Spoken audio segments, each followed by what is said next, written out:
Hi, everyone. Hi. Hi. Thanks for joining us for our live stream. And we're excited to be here today. We have a couple things we want to cover. First up, I wanted to mention that here around Lost Village, today is the official day when you can pick it up at your local game store. I know many of our players already have it. If you have it and you played it and you like it, mention in the comments what you like about it. I'm pretty excited about it. Do you want to talk about it? Yeah, so this is a continuation of our campaign that starts with the Ruin of Thandar campaign, and the story continues into Lost Village. There are a whole bunch of cool things in this set. Of course, you've got a bunch of new magic items, treasures that you can find, including the cool new armor card type. And all these magic items that you get and the skill upgrades and such, they're great for the campaign, but you can also use them in PvP games. So if you want to play against somebody, you can each get a certain number of magic items, each have a certain number of points to upgrade skills. So you can use if you're a PvP player and not really interested in campaign play, there's still a lot of awesome content for PvP within the campaign stuff as well. In addition to those magic items, there are new always available cards that you can potentially unlock to go along with the fire gems. And there are, of course, lots of new bosses to play against. And there's a cool new mechanic where the master can actually enter the player's areas and really attack one player fiercely until the other players can get the master off them. So it's some really cool mechanics going on in that set. So. And it's $20, amazingly cheap price with all the content in there. Beautiful artwork as usual, and it's a really awesome deal. If you don't have any of the campaign stuff and you like playing Hero Realms PvP, I'd strongly suggest picking up Ruin of Thandar and the Lost Village. Even if you're just using the PvP content in there, it's well worth it. And the campaign stuff is really cool. And you can play it with solo or up to 5 players in your party. So super cool set. Yeah, and we also have new playmats, campaign playmats that are also in retail. If you're local, not all game stores carry the playmats, but if you would like to get one through your game store, they can order them through their distributors right now. So I would definitely ask about it if you're interested. Yeah. There's images up on our store at shop.whitewizardgames.com of those playmats, so you can see what they look like. But they have like an area for the boss and such, so it makes it a little bit easier to lay everything out for the campaign. I wanted to talk about next. Sorry, Rob, that I have to hide you. That's okay. I'm gone. About digital conventions. So there's a lot of digital conventions, and people are asking, what are we doing for online conventions? What do we see between now and the end of the year? And I'm not sure, I guess, everything that we're doing, because I keep hearing about additional ones, and we're flexible and open-minded about these. They are a lot different than regular conventions. We don't have to travel in person. But the big one that we are definitely planning on running big Legend series at is Spiel Digital. I met with the team from Spiel Digital last week. They're doing incredible things. I'm really excited about how they've organized everything, and they've integrated with various platforms, and I'm just really excited about it. And I love that it's a global audience, and a lot of people who've never been able to go to Spiel will be able to go to Spiel Digital. Yeah. So while in most cases we talk about the big US conventions that people can't go to, it's one of my favorite conventions. It's amazing. And so I know it's not going to be the same. We're Everyone's disappointed. No spiral potatoes on a stick. I asked them if they were going to have the beer garden online, and they said no beer garden, unfortunately. But it will still have the global audience. You'll see different vendors there. They have a lot of international participation. I think you'll see a lot of multilingual presentations in other languages for people that English isn't their first language, which is fantastic. Yeah, and it's Spiel every year. It's a great opportunity for us to see our players from Europe and around the world. We've got a great team of German volunteers who work the booth every year, and we're definitely going to miss those guys this year. But one of the neat things about this is Spiel's more of a dealer room style show. For those who from the US who haven't been there, it's not like Gen Con or Origins or something, or where it's jam packed with events. It's more of a massive dealer room and tons and tons of games and toy manufacturers and etc. there. So we're actually going to have events on Spiel Digital, which is not something that we normally do. Normally, we're just there demoing and selling games. So this will be a nice opportunity for our players from Europe and around the world to be able to play in some bigger Star Realms and Epic events. So yeah, we're really excited about having another some more digital tournaments for people to play with around the world. Yeah. So, and we're also doing some, oh, I got into comments here. Hi, everyone. Thank you for all the hellos. Wanted to comment on a couple smaller events as well. I mean, they're not small, but they're actually extremely well done events. One is UK Games Expo. These two are happening this coming weekend. So UK Games Expo is doing a digital event, and NunPub is doing a digital event. So at UK Games Expo, we'll have a digital booth. We will also have Rob is talking. Well, I guess we're both talking at 1 p.m. With Games Quest. We're going to talk about digitizing tabletop games. So Katie can post the link in the comments below. But if you're interested in that topic, you can join and listen. And I think we'll probably be able to make the replay available afterwards as well. I'm guessing they're going to post everything up online. So if you're not able to make it, you can watch it. So we'll talk about the Star Realms app and, you know, why and how we moved our game to be a digital app. And maybe we'll chat a little bit about what's happening now. Now everyone's kind of getting apps at this point.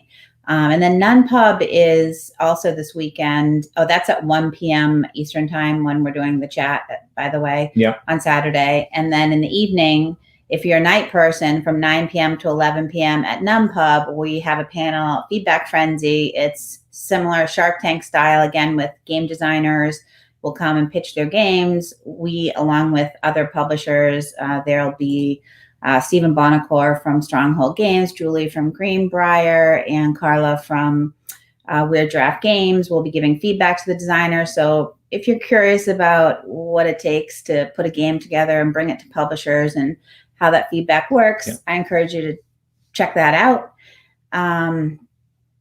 So yeah, I just wanted to mention that. And then we wanted to we've had a lot of messages about High Alert and people asking questions about High Alert. So I asked Rob if he could share some things about High Alert. Yeah, so we got a couple spoilers. So printing wise, I don't have the date that the product will be ready, but everything's at the printer. They're working on the sets. There's actually been a massive surge in demand for printing. So we've had a little bit of issues with delays in the from the printers, but files are in the printer. We're as soon as we have solid dates for when those are going to be ready to ship, we'll of course do an update and share with you. But in the meantime, we have a couple cards we want to spoil. These are cards featuring members of our community. Got some hero cards here. So here we have High Admiral Shaner. This is artwork based on Christina Shaner. And these hero cards are deceptively powerful. So basically, when you acquire them, they go directly into play, as heroes do. These have trigger allies for 2 factions. So this will trigger your Star Empire and your Trade Federation card. So this counts as having a card of both factions in play. And when you sacrifice it to get its ability, you will get those 2 factions again. Now, this makes the cards incredibly flexible, ignoring the primary power that you're sacrificing it for. Just those ally triggers, that makes the card incredibly powerful in that you can make your allies function so much better and on demand in your deck. So that's a really, really cool ability. And then this card, in addition, has the flexibility of having 2 different options that you can choose from. You can, when you sacrifice it, you can either get 2 combat and make your opponent discard a card, or you can gain 6 authority. So again, super flexible. If you've got a bunch of discard that you drew all at once, you can sacrifice this to add yet another discard. And as you discard multiple cards in Star Realms, each additional card you're discarding becomes more and more painful. And obviously, if you can ever get your opponent to discard 5, you're basically taking their turn away from them. So that can be insanely powerful. So really cool ability there. A little bit of combat available from a hero can make the difference between blowing up an opponent's base or not. And then, of course, if you're on your heels and you need to, your decks may be more powerful than your opponent, but they've been more aggressive in the game, the ability to gain authority on demand can be huge. So these dual faction heroes are pretty cool. And we've got another dual faction hero here. We've got Templar Brenner. This is Dusto's card, based on Dustin Bremer, who does a lot of streaming. Didn't he play you recently? Beat me up on stream recently. Yes, yeah. This is another one of these really cool dual faction heroes. So this is, of course, Star Empire and Machine Cult. You have here the option of, again, 2 combat and make your opponent discard. Or you can scrap a card in your hand or discard pile. This one's tricky when you're playing with it, because heroes are often really powerful to save for just the right moment, where you're going to get your maximum effect out of those ally abilities or that chosen power. However, scrapping, boy, is that nice to do as early in the game as possible. So it's a very powerful card. This card has a little bit of finesse to it. So like figuring out, okay, is it better for me to do this right now, scrap a card and thin my deck, or to save this for the right time? Or maybe you can get a scenario where you can trigger a decent ally ability and get the scrap at the key time. So both of these, so this series of multi-faction heroes are really I've had a lot of fun playing with them. They're really cool, and especially with the existence of double ally abilities in the newer cards, they can be quite powerful. They can literally trigger a double ally from scratch on their own if you buy it. Get the factions and then scrap it and get the factions again. So super cool cards. So that's it for spoilers for today. But I do want to mention that there's some awesome art. So there's many more to come, and I'd like to do some more spoilers and future streams and posting them also online. We'll post these as an update to the Kickstarter as well today. So if you're watching and you're Christina and you want to get your hands on that file, and Legends can always contact us directly as well for the files if they want to, post themselves looking awesome everywhere on the internet. So speaking of Star Realms, I want to take a minute to talk about the Star Realms Deluxe Nova collection. This is the foil Star Realms set that we did a Kickstarter for earlier in the year. The thing I'm going to talk about today is the paper selection. This is super exciting stuff. Paper selection for the foil cards. So one of the issues, if you've played TCGs like Magic or whatever, the games that have foils in them, you know that sometimes foil cards will warp over time. This is because you've got an uneven surface. One side has this extra layer of the foiling material. Looks incredibly cool, but if you're not careful, you can end up with cards that bend over time. So of course, the first thing that we tried was the foiling process on the same paper, the black core paper that we use in the regular Star Realms, because, you know, if you have the exact same paper, that's always a plus if you can pull it off.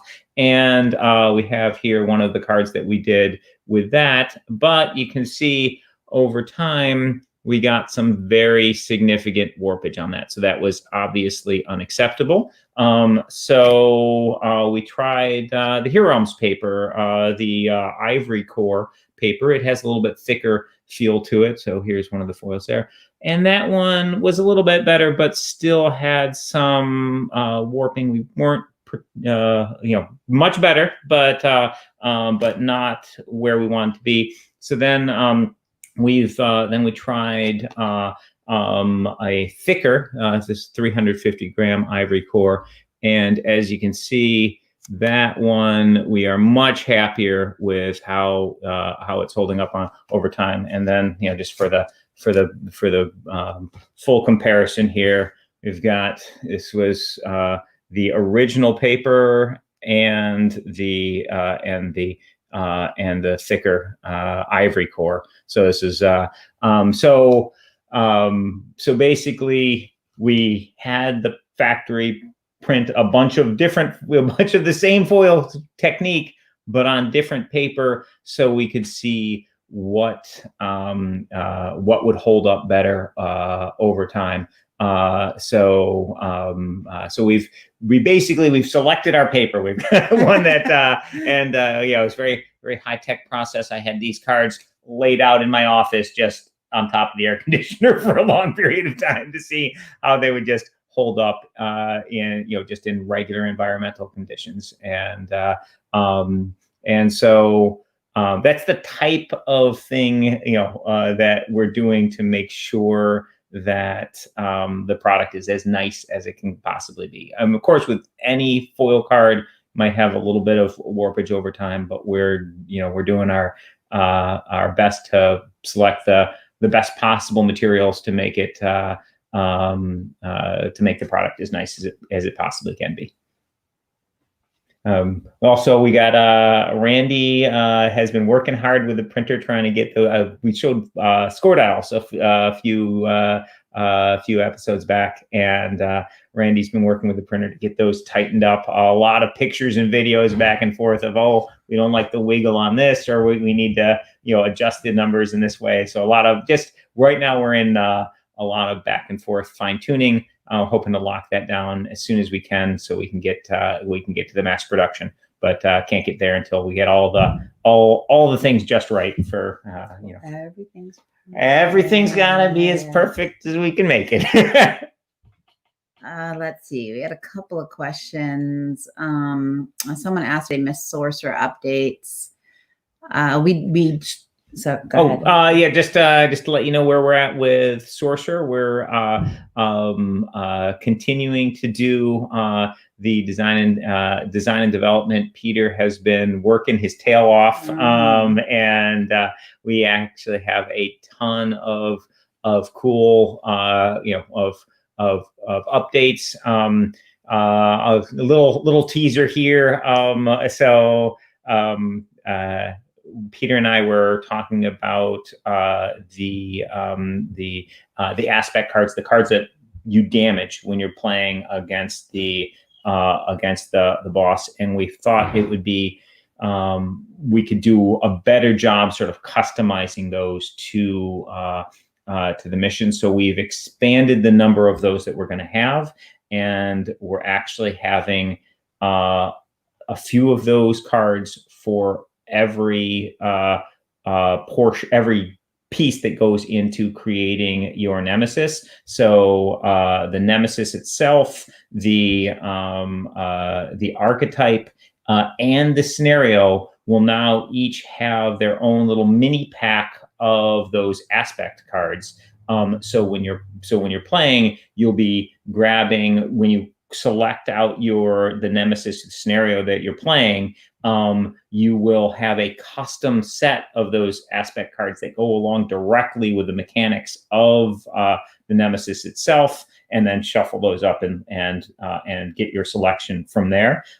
So that's allowed us to do some really nice customization. It's added some cards to the pool, but that's the kind of thing that we will do with our games post Kickstarter without having like stretch goals to unlock them or whatever. If we come up with something that we're like, this just improves the play experience, we just work on it and put it in there. So that's the type of thing we've been working on with the Sorcerer Endbringer, and Debbie's actually, I believe, about to launch the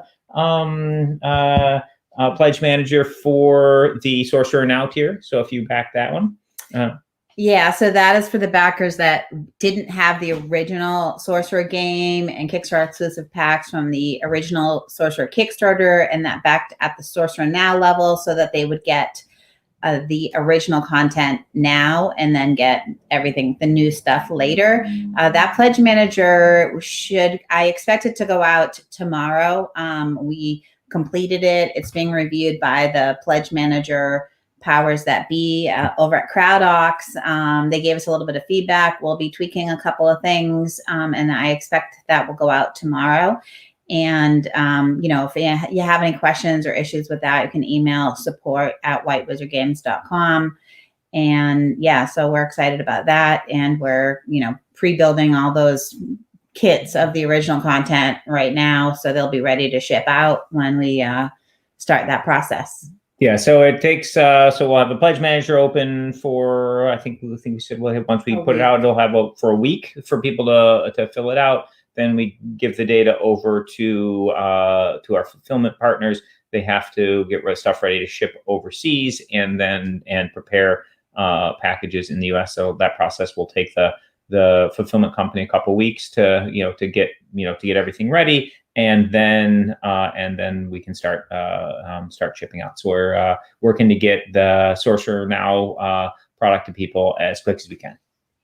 And if you are on vacation or something, you're like, what? I'm not going to be able to do this in the next few days. Don't stress. Like, the 1 week time frame is to get data to them. They can't move to the next step in their process without final pledge manager data. But as we get additional people coming in after that week filling in the pledge manager, if anyone's ever filled out a pledge manager late for us, you'll know that we do allow people to fill out the pledge manager late. But depending on how late you fill it out, it may take a little while to get your stuff, because we don't go in every single day and export those. So yeah. Oh, awesome. Other questions. So, there was a question about, yes. So yeah, mid-September, someone was saying, yes. Mid-September is the estimate from the fulfillment partner on when they'll be shipping out. So it depends on your location, how quickly you'll get it. But if you have a specific question, you can email support. Are there any plans have there been any discussions about making the top arena star earners for a week or a season to win something, in-game credits, for example? That's a good idea. It's it hasn't been something we've discussed, but it certainly could be. That's we have invited the top last year when we did the big $10,000 Star Realms Championship. We actually invited all the arena winners that we had up to that time to that event. So it's likely in the future we'll have an event where we invite everyone who's won an arena from the point of the last tournament to now, or to when we do the next big event to it. But some additional swag for top finishers is a cool idea. So yeah, good feedback. Yeah, we'll discuss. That was it. We don't have a lot of questions today. So this is the final. If you have any questions, you can throw them in there now.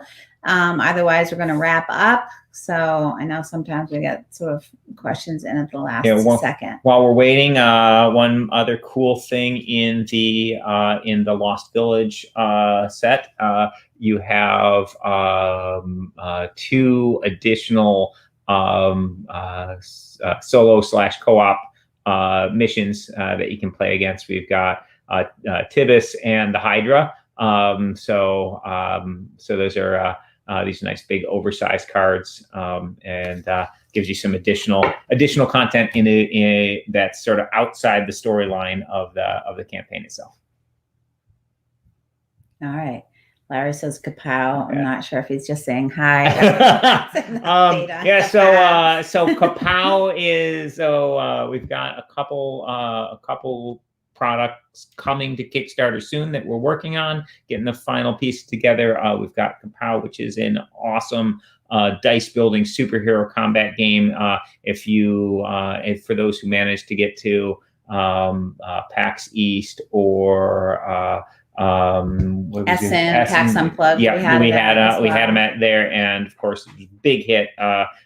We sold all the copies we brought, and Debbie's a little upset at me that we sold too many of them. I need more for press. And but Kapow's awesome. That's coming real soon, and we also have a Robot Quest, a anime themed robot arena battle deck building game. Super cool. So we've got some really great stuff in the pipeline, and things beyond that where we're not talking about yet, but that are also super cool. So we got a lot of great stuff coming. Yes. Do we have a Hero Realms app coming? It's required that question gets asked every week. That is an excellent idea. I think a Hero Realms app would do very, very well. That's